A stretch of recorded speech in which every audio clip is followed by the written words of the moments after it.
Hey yo les gars, c'est Keoni, j'espère que vous allez bien. Aujourd'hui on se retrouve dans une toute nouvelle vidéo. Aujourd'hui les gars, concept très simple, très basique. C'est sûr que vous connaissez, vous êtes forcément tombé sur une vidéo comme ça sur internet. Aujourd'hui je vais vous raconter des anecdotes qui me sont arrivées sur les réseaux sociaux. Et évidemment on va rajouter un peu du peps dans la vidéo. Je vais vous raconter 6 anecdotes, dont une qui sera fausse. C'est à vous de déterminer par rapport aux 6 anecdotes laquelle est fausse. N'hésitez pas à bombarder les commentaires pour me dire pour vous quelle était la fausse. Évidemment il y aura le résultat en fin de la vidéo. Ou sinon je préfère clairement une TikToker. Les gars, ce résultat en story Instagram, donc abonnez-vous à mon compte Instagram. Franchement, ça c'est des gros chiens, frère. Ah non mais attendez, j'ai pas pu le mettre sur TikTok, ils m'ont ban. Je vous mets le résultat en story de cette vidéo, donc venez sur mon compte Instagram.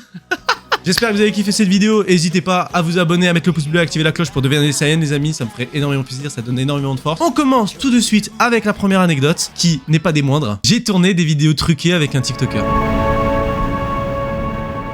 Bon, les amis, cette anecdote est un peu tendue, donc je vais vous la raconter. C'était à une époque, et je faisais énormément de live à l'époque sur TikTok. Et à une époque, franchement, tous les jours, quand je rentrais du travail ou des cours, j'allumais mon téléphone, je commençais un live TikTok, j'allais manger, donc je le coupais, je le rallumais. Je vous jure que je passais presque 4 à 5 heures en live TikTok tous les jours à une époque. Tous les jours. Dès que je faisais du montage, je faisais un live TikTok, j'avais un rythme de ouf, et c'était un truc de malade. Et à force de faire des lives TikTok, etc., il s'est passé énormément de dingueries. Si vous êtes des anciens sur ma chaîne, vous savez, j'avais sorti plein de vidéos, anecdotes TikTok de mes lives parce qu'il s'est passé énormément de dingueries. N'hésitez pas à aller la voir, il y a une petite playlist sur ma chaîne, n'hésitez pas à aller la regarder, comme ça au moins vous êtes au courant parce qu'il s'est passé vraiment des trucs de ouf. Et je vais vous raconter un truc qui s'était passé à cette époque-là. Et à cette époque-là, il y avait quelqu'un qui était venu sur mon live que vous connaissez peut-être de TikTok qui s'appelle Mister Covid. J'avais fait une vidéo avec lui, etc. Il m'avait publié sur son compte et il avait 200 000 à l'époque et maintenant il est à plus de 500 000. Et j'avais envie de vous parler de cette fameuse vidéo qu'on a tournée ensemble. Alors, c'est là que ça me fout dans la sauce, c'est que cette vidéo, elle est complètement truquée. Je m'explique. Ça veut dire que cette vidéo, elle est tournée sur Omegle, mais elle était tournée et prévue à l'avance. Ça veut dire que j'étais pas sur Omegle, je suis tombé dessus par hasard et on a tourné une vidéo en mode sensation. Oui, j'ai subi du harcèlement, etc. Elle était planifiée. Ça veut dire que en fait, il était tombé sur un de mes lives, il m'avait contacté en DM. Je vois que t'es un YouTuber, je vois que tu donnes à fond, que t'es passionné, etc. J'ai envie de te donner énormément de force. J'ai une idée pour te donner énormément de force. Viens, on va sur Omegle, on tourne un TikTok un peu émotion et grâce à ça, tu vas attirer du monde et potentiellement que ta chaîne va gagner énormément d'abonnés et que tu vas même passer les 10 000 abonnés si ma vidéo fait 1 million de vues. Donc forcément, le mec a 200 000 abonnés, je le crois et je me dis bah vas-y go, on va faire ça. Donc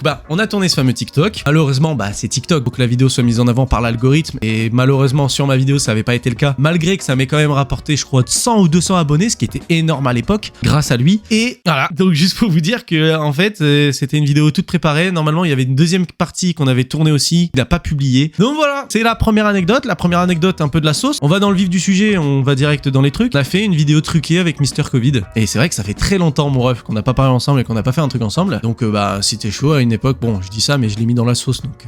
Bon évidemment il y a pas de drama, rien du tout, c'est simplement dire qu'il y a des fois les amis, ne croyez pas tout ce que vous voyez sur internet. Il y en a beaucoup qui jouent de ce genre de concept pour donner une bonne image et se faire passer pour des bonnes personnes, vous voyez ce que je veux dire. J'ai discuté avec lui, c'est un vrai bon mec, tu vois, c'est un vrai mec bien, tu vois. Donc c'est pour ça que moi je vous dis pas de haine, rien du tout, je veux pas avoir une seule haine envers lui. C'est un mec bien, c'est un mec qui kiffe ce qu'il fait. Donc maintenant les gars, on passe à la deuxième anecdote, les faux abonnés.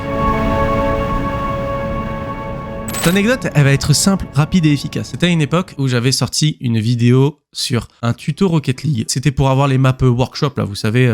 Et j'avais fait un tuto sur ma chaîne qui avait très bien marché sur YouTube. Et c'était ma première vidéo à l'époque qui avait percé sur TikTok, qui avait dépassé le 100 000 vues. Donc c'était une fierté de ouf et j'étais trop fier de moi. Et en fait, grâce à cette vidéo, etc., les gens, il y en avait plein qui arrivaient pas à faire mon tuto. Je m'étais dit, si j'aide les gens ils vont venir s'abonner, etc. et tout. J'avais dit dans les vidéos, venez sur ma chaîne, venez nanana, venez sur mon Discord, venez me MP sur Instagram et je vous aide. Et donc, c'est là les gars, c'est marrant parce que c'est arrivé au moins 2 fois. Il y a 2 personnes qui m'ont contacté sur Insta, etc. en me disant oui ton tuto il marche pas, j'y arrive pas, est-ce que tu peux venir m'aider? J'étais là bah vas-y frérot, viens on va sur Discord, montre-moi ton écran, je vais t'aider. Il est sur son ordi, il allume YouTube, il me fait attends je vais aller sur ta chaîne, etc. pour récupérer les liens pour faire le tuto. Et à chaque fois, le frérot il ouvre ma page, je vois Keoni, je vois qu'il est pas abonné, vraiment le truc furtif, le truc furtif du... Je l'ai senti et même dans le grain de la voix, les mecs ils bégayaient parce que ça sentait qu'ils étaient mal à l'aise. Et c'est arrivé 2 fois que 2 personnes s'abonnent comme ça, d'un coup, et après fait comme si de rien n'était. Le mec il a sorti sa meilleure impro. Alors oui, tu vois, je suis abonné à ta chaîne. Alors qu'il l'a fait devant mes yeux, il avait le partage d'écran activé, le skeg. Mec ça, mais un truc de ouf. Donc ça c'était voilà, une petite anecdote rapide, simple et efficace. On passe à la 3e anecdote, les fameuses montres AliExpress. Alors, Il faut savoir les gars que si vous commencez à avoir un compte créateur, que vous commencez à faire un peu des vues, peu importe le format, que ce soit en story, post, etc., vous allez vous faire contacter par des fausses marques. Sauf qu'à l'époque, j'étais crédule, ça faisait à peine un mois que j'avais commencé les réseaux, et je me suis dit, mais putain, j'ai reçu un message en mode, oui, bonjour, on veut que vous soyez partenaire de notre marque, est-ce que ça vous intéresse, nanani, nanana, on vend des montres et tout, est-ce que vous êtes chaud de le faire et tout. Moi, frère, j'étais trop heureux, je suis en mode, bah oui, vas-y frérot, balance, qu'est-ce qu'il faut faire. Et le mec, il m'explique, oui, va falloir acheter une montre sur notre site, on peut vous donner un lien moins 50%, etc. Je fais, mais putain, c'est bizarre, le mec, il veut faire une sponsor, je dois payer pour, je dois acheter une de ses montres pour faire une sponsor. Ok, truc bizarre et tout. Et je continue et je me dis, bah, ok, pourquoi pas, tu sais, voilà, moi j'étais vraiment tombé dans le piège du mec qui n'y connaît rien, tu vois. Et après, je sais pas pourquoi, avec mon père, on discute d'un truc et il me montre une astuce qui permet de prendre, tu sais, une image, tu la fous dans Google et ça te permet de trouver l'origine de l'image. Et donc, bah, je prends cette fameuse image, des montres, et qu'est-ce qui fut ma surprise que quand je voyais qu'ils vendaient des montres 70 balles et que quand je tapais, c'était des montres à 3 € sur AliExpress. Et cet enculé, il voulait vraiment me faire un code promo 50% là, et que je devais payer quand même 35 € sa montre pour en faire la pub. Ah mais non mais c'est grave, c'est grave, c'est grave. C'était pour vous dire que les gars, vraiment, faites attention. Regardez la fiabilité des sites. Pareil avec les youtubeurs qui vous font gagner des iPhones soi-disant en DM, etc. C'est les mêmes conneries. Ça n'existe pas. Aucun youtubeur vous fera gagner un iPhone ou n'importe quoi en DM. Ça n'existe pas. Là, les 3 dernières, je sais qu'elles sont croustillantes et elles sont vraiment, vraiment pas mal. Je me suis fait convoquer par mon directeur au collège à cause de YouTube. Alors, cette anecdote, elle est un peu compliquée parce que c'est un passage un peu compliqué de ma vie. Pour être très honnête, c'était un moment très difficile dans ma vie et ça a signé un tournant qui a fait que si j'avais continué, peut-être que je serais à la place de Michou actuellement. Tu vois ce que je veux dire? On recontextualise. J'étais en 5e, on était en 2013. À cette époque-là, j'étais fan de Squeezie, Cyprien, etc. Et je m'étais dit, mais vas-y, j'aime trop ce qu'ils font, vas-y, je fais des vidéos sur Internet. Et donc, j'avais commencé à tourner des podcasts, etc. Plein de trucs. Même la preuve, j'en avais tourné une vidéo sur ma chaîne YouTube où quand j'avais atteint les 100 abonnés, j'avais réagi à ma première vidéo YouTube. Elle est disponible sur ma chaîne. Potentiellement que j'en referai une vidéo, je referai une version maintenant que j'ai plus grandi, etc. Je ferai une vidéo réaction de ma réaction. N'hésitez pas à me dire dans les commentaires si vous voulez que je réagisse à cette vidéo. En fait, le problème dans cette vidéo, c'est qu'il y a eu des scènes qui n'auraient pas dû être et que comme j'étais jeune, je m'en étais pas rendu compte. Des poils de zboob sur un shot. Moi, j'étais sur le shot et on voyait mes poils de zboob. Voilà. Je suis pas fier. J'étais jeune, j'avais 11-12 ans, je me rendais pas compte que ça se mettait pas sur Internet, ce genre de choses. Alors qu'on voyait rien, on voyait juste des poils, quoi. Genre un mec torse nu, tu vois ses poils sur son torse. Moi, on voyait, mais juste au-dessus du zboob, quoi. À cause de ça, ma vidéo avait fait un putain de bad buzz. Je m'étais fait full insulter. Le pire, c'est que c'était un pote à moi qui m'avait balance à tout le collège. Comment vous dire que je l'ai toujours gardé là. Vraiment là, tu vois ce que je veux dire? À cause de ça, j'ai vécu un harcèlement terrible, mais terrible. Et j'ai tellement été harcelé, menacé, etc. que je recevais tellement de mauvais commentaires, etc. que j'ai été convoqué par le directeur du collège qui a eu juste la bonne idée de me dire supprime ta vidéo. C'est tout. Même pas, il punit les mecs qui m'ont harcelé, qui m'insultent, qui viennent me taper dans la cour. Supprime ta vidéo. Frère, qu'est-ce que j'avais? J'avais 12-13 ans, j'avais peur, j'étais dans le bureau du directeur du collège, j'ai supprimé ma vidéo. Ça fait que malheureusement, j'ai plus de traces. Il y en a qu'une que j'ai gardée. Donc je suis un peu dépité. Peut-être que s'il m'avait juste aidé, soutenu, etc., potentiellement que j'aurais continué YouTube depuis 2013. Ça aurait fait 8 ans que j'aurais été sur YouTube. Ça m'aurait peut-être permis d'être à un niveau, frère, imagine. Donc voilà, c'est une anecdote un peu triste, cringe, etc. parce que franchement, elle m'a touché, quoi. Frère, me faire full insulte comme ça, me faire rabaisser, etc. à cause de petits merdeux parce qu'ils avaient pas les couilles de faire les vidéos sur Internet et que moi, c'était ma passion et que à cause d'eux, j'ai jamais repris ma passion parce que ça me faisait trop peur, que j'ai repris que quand, tu vois, j'avais 20 ans parce que je me suis dit, et moment, faut que tu te relances à un moment donné, genre, c'était trop bien, tu kiffais ta vie, relance-toi. Et même non, regardez où on en est. J'ai une caméra, j'ai un micro, j'ai une perche à micro, je me suis fait un décor exprès, genre, frère, comment j'ai pu passer à côté de ça? Mais j'ai carrément remis en question ma vie au niveau du travail. Vraiment, en ce moment, je me suis remis en question sur le fait que je me suis rendu compte que putain, j'aimerais que ce soit mon métier, mais pas forcément devenir youtubeur streamer, vous voyez ce que je veux dire, mais juste travailler dans le monde du cinéma, dans l'audiovisuel en fait. Tous les matins, quand je me réveille, c'est à ça que je pense. Est-ce que je vais tourner une vidéo, réfléchir à des concepts? C'est ça que je kiffe. Et non, non, parce que tous les matins, je dois aller travailler dans des bureaux. Même si c'est un métier hyper intéressant que je fais, ça me fait pas autant kiffer que le monde de l'audiovisuel. Je suis diplômé à la fin de l'année, donc comment vous dire que, voilà. J'ai l'impression d'avoir fait 5 ans d'études, et 5 ans d'études dans le mauvais domaine. Ça fait mal. Comme remise en question, ça fait très mal. Mais c'est la vie. On verra pour la suite. C'est des remises en question qui font grandir et qui font se rendre compte que, les gars, réfléchissez vraiment à ce que vous voulez faire, parce que ça arrive très vite. Bon, c'est la fin de cette anecdote, les gars. On passe à l'avant-dernière, parce que forcément, on va garder la plus croustillante pour la fin, parce qu'elle est... Aïe. L'homme dont j'ai réagi à une vidéo qui était sur un épisode de Tellement Vrai est venu me contacter sur Instagram et m'a fait supprimer ma vidéo. Alors, celle-là, elle est waouh. J'étais tranquille en vacances ce week-end, etc. Et d'un coup, tu vois, je reçois un message Instagram. Tu vois, je vais regarder, je vois un certain Alex et je me dis, ok, vas-y, je vais lire, etc. Je le connais pas, c'est pas un abonné. Je vais voir ce qu'il me dit. Bonjour, j'apparais dans une de tes vidéos sans mon autorisation. Je suis le témoin du reportage Justin Bieber. Je vais bien entendu dénoncer ta vidéo. Pourrais-tu la supprimer s'il te plaît? Merci d'avance. Alors là, les gars, moi, pris de panique, frère, je me dis, mais quoi, comment ça? Qui c'est? Est-ce qu'il est? Je commence à voir les larmes qui coulent, je commence à me dire, mais putain, mais il se passe quoi, frère? Et je me dis, mais attends, t'es en train de me dire que cet homme-là, qui est en train de me contacter sur Instagram, est le témoin de Justin Bieber. Et je me dis, mais attends, faut que j'enquête, il faut que j'en sache plus, parce que tout le monde peut venir dans mes DM en créant un faux compte avec des fausses photos, en me disant, je veux que tu supprimes cette vidéo parce que c'est moi dedans, etc. pour juste se faire chier et faire supprimer des heures et des heures de travail. Et le pire, c'est que cette vidéo dont je vous parle, Mastu en a fait une vidéo samedi dernier, sachant que moi j'avais fait la vidéo 1 ou 2 mois avant lui. Et donc je panique, et donc tu sais, je lui demande, je fais, mais comment je peux être sûr que c'est bien toi? Évidemment, si j'ai pas de preuves, je veux pas supprimer du travail et des vues pour toi, tu vois. Je te connais pas, je sais pas t'es qui. Donc forcément, je demande des preuves. Et on continue la conversation, et c'est là qu'il m'envoie des vocaux. Je vous fais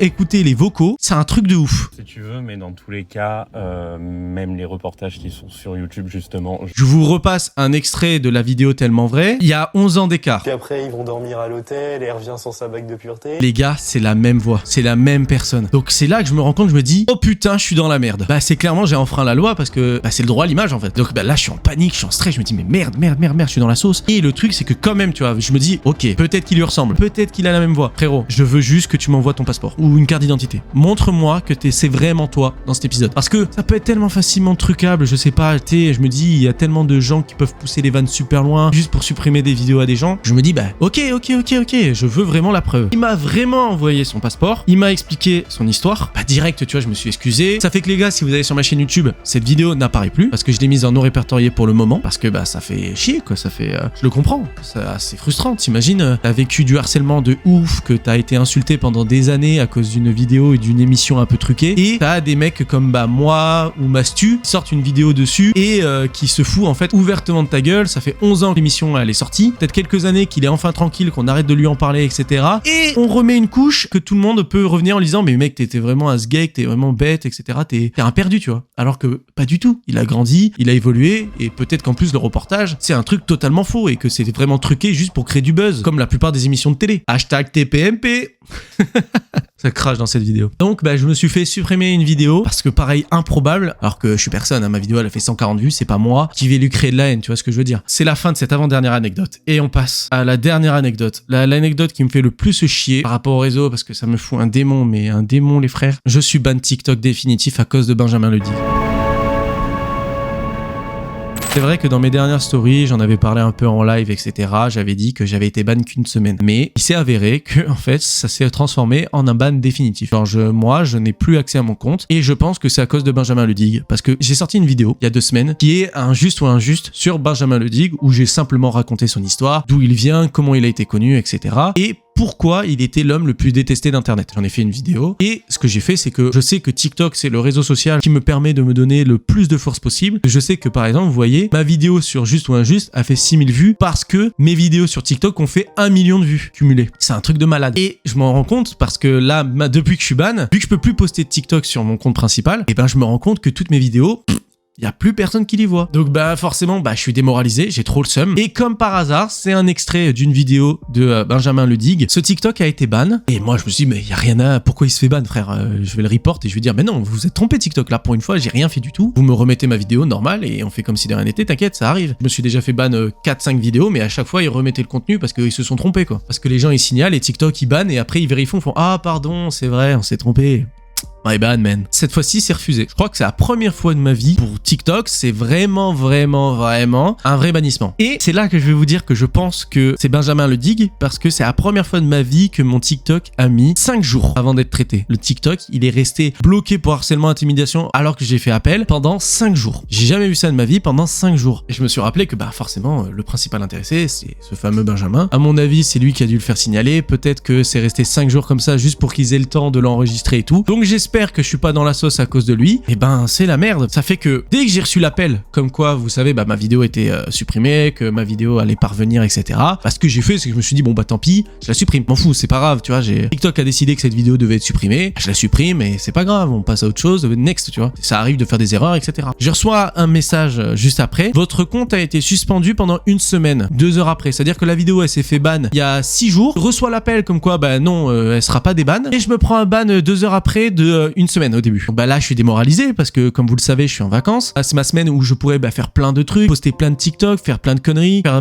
un maximum de choses pour vous divertir. Et je suis ban. Quel plaisir. Donc je me dis, bon, c'est pas grave, c'est qu'une semaine. Tant pis, parce qu'à la base, je voulais faire mon live 12 heures ce week-end, mais je me dis, mais putain, mais si je suis ban TikTok, ça sert à rien. Je vais faire aussi un live TikTok en même temps du live 12 heures. Donc forcément, bah je m'étais dit, bah tant pis, je vais le décaler d'une semaine. C'est pour ça que ce sera le 19 mars. 19 mars, les gars, 8h du matin, 8h du soir, live 12 heures pour vous remercier des 2000 abonnés. Le planning va arriver très prochainement. Abonnez-vous, comme ça, vous ne raterez pas tout ça. Et venez sur le Discord, le lien est dans la description, et vous serez informé de tout. Et donc, je me dis, haha, je suis ban une semaine, fait chier. Et là, j'ai reçu il y a 2 jours le fait qu'en fait, bah mon compte, c'était pas une semaine qu'il allait prendre, c'était à vie. Et voilà. Donc maintenant, je suis ban à vie, j'ai le démon. J'ai plus accès à mon compte, donc j'ai même pas pu screen le fait que j'étais ban à vie. C'est juste en me reconnectant que ça m'a dit, vous êtes ban de ce compte, nanana. Donc je peux même plus me connecter au compte. Et voilà. Franchement, je suis dépité. J'avais quand même presque 32 000 abonnés sur ce compte TikTok. C'est ça qui me donnait énormément de force et qui me donnait la motivation de continuer à faire des vidéos un peu sur YouTube et tout. Parce que je me disais, même si mes vidéos sur YouTube font même pas 100 vues, bah, je sais que sur TikTok, quand je mets les extraits, ça peut taper des 2, 3, 4, 5, 10 000 vues, tu vois. Donc je me dis, il y a quand même du bon contenu. Les gens veulent pas venir sur YouTube, mais ils kiffent quand même les extraits de ma vidéo. Donc ça veut dire qu'ils aiment bien quand même une partie de ma vidéo, quoi. Donc voilà, je suis ban à vie de TikTok. Voilà, c'est la fin de cette vidéo, les amis. J'espère que vous l'avez bien aimé. J'espère que pour vous, là, de toute manière, les 6 anecdotes vont s'afficher juste ici. Je sais pas encore, vous avez pas encore le résultat, les amis. N'hésitez pas, je vous laisse exactement 5 secondes là dans les commentaires. Pour vous, quelle est la fausse anecdote? Et ben, c'est parti.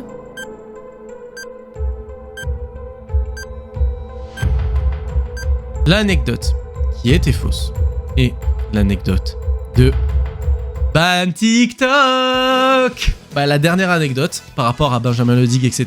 est fausse. Tout est vrai dans l'anecdote, à part le fait que je suis ban à vie. Ça, c'est complètement inventé. Je suis juste ban 7 jours. Je reprends mon compte TikTok. Ben, vous voyez la vidéo. Normalement, je suis déban à 16h. Donc, je vais revenir en force, les amis. Vous inquiétez pas que je vais revenir en force, sa mère, là. Donc, voilà, les amis. J'espère que vous avez kiffé cette vidéo. N'hésitez pas à vous abonner, à mettre le pouce bleu, à activer la cloche et à m'écrire dans les commentaires ce que vous en avez pensé pour devenir des Big Saiyans. J'espère que vous avez kiffé toutes les anecdotes. C'est vrai que toutes elles sont vraies, hein. L'histoire Covid, elle est vraie. L'histoire que je me suis fait convoquer au collège, elle est vraie. C'est triste, mais elle est vraie. L'histoire des montres, c'est vrai. L'histoire de que les abonnés s'abonnent devant mes yeux, c'est vrai. Et la plus incroyable, c'est quand même là où le protagoniste de Tellement Vrai vient me contacter pour supprimer ma vidéo. Ça aussi, c'est improbable, frère. Ma vidéo a fait 140 vues. Comment il est tombé dessus? Tu vois ce que je veux dire? J'espère que vous avez kiffé cette vidéo. N'hésitez pas à me dire dans les commentaires si vous voulez un épisode 2. Parce qu'évidemment, j'ai encore quelques anecdotes qui pourraient être intéressantes à vous raconter. N'hésitez pas à me dire si vous êtes chaud pour un prochain épisode dans 2-3 mois. Pourquoi pas? Évitez de spam la chaîne avec ce concept. Ça me ferait plaisir. On se retrouve dans une prochaine vidéo. C'était Keoni. Ciao les potes!